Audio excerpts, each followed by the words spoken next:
Did you guys hear that Rayo's tomato sauce is made with genetically modified ingredients? I think. I can't definitively prove this, but let's take a look at the evidence. So Rayo's, first of all, there's no non-GMO label on the jar. I emailed them asking about the non-GMO certification, and they responded, not all the ingredients are verified non-GMO. So I went to Whole Foods, I counted all the marinara sauces. Of 17 companies, 13 have a non-GMO certification. They probably just don't have the money or the manpower to go through all the administration to get a non-GMO certification. It's a small company.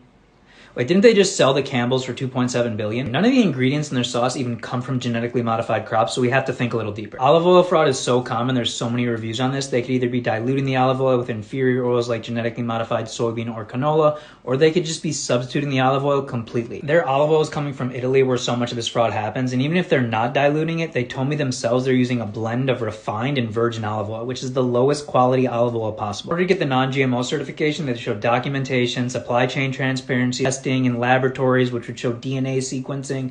And if they were using some of these genetically modified oils, that could potentially come up. I know you're thinking this big company came in and ruined the ingredients, but all this research was done before the merger. Either get the non-GMO certification and I will retract all my Rayo's content and issue a public apology, or I have to assume that they're using genetically modified oil. So what's the best sauce? The one you make at your home. I've got the bomb recipe in my free recipe book. Comment the word recipe, I'll send you the link. This message from Campbell's on Instagram. Rest assured we won't touch the recipe of Rayo's. Maybe you should, because it's trash.